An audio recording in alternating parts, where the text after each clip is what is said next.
got married, and then I turned her on to drugs, and she became a drug addict. And one day she came home from work and said, something happened to me today. And I said, what happened to you?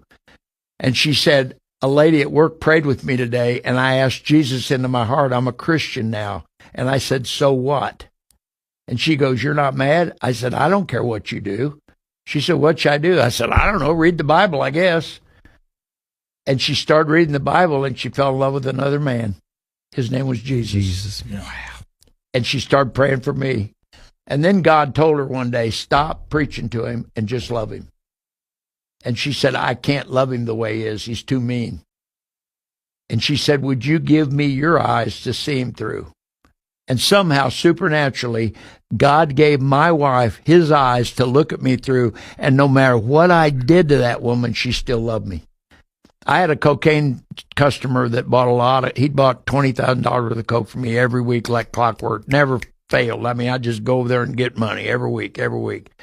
I went over there one day, and he goes, hey, Bill, your wife called yesterday. And I said, what'd my wife want? He said, she just said to tell you she loves you. Why don't you call that woman? I said, why don't you shut up? But I drove around the rest of the day. I couldn't get that off my mind. Yeah. And that love, the Bible says in 1 Corinthians 13:8, love never fails. And that love drove me nuts. And I finally surrendered.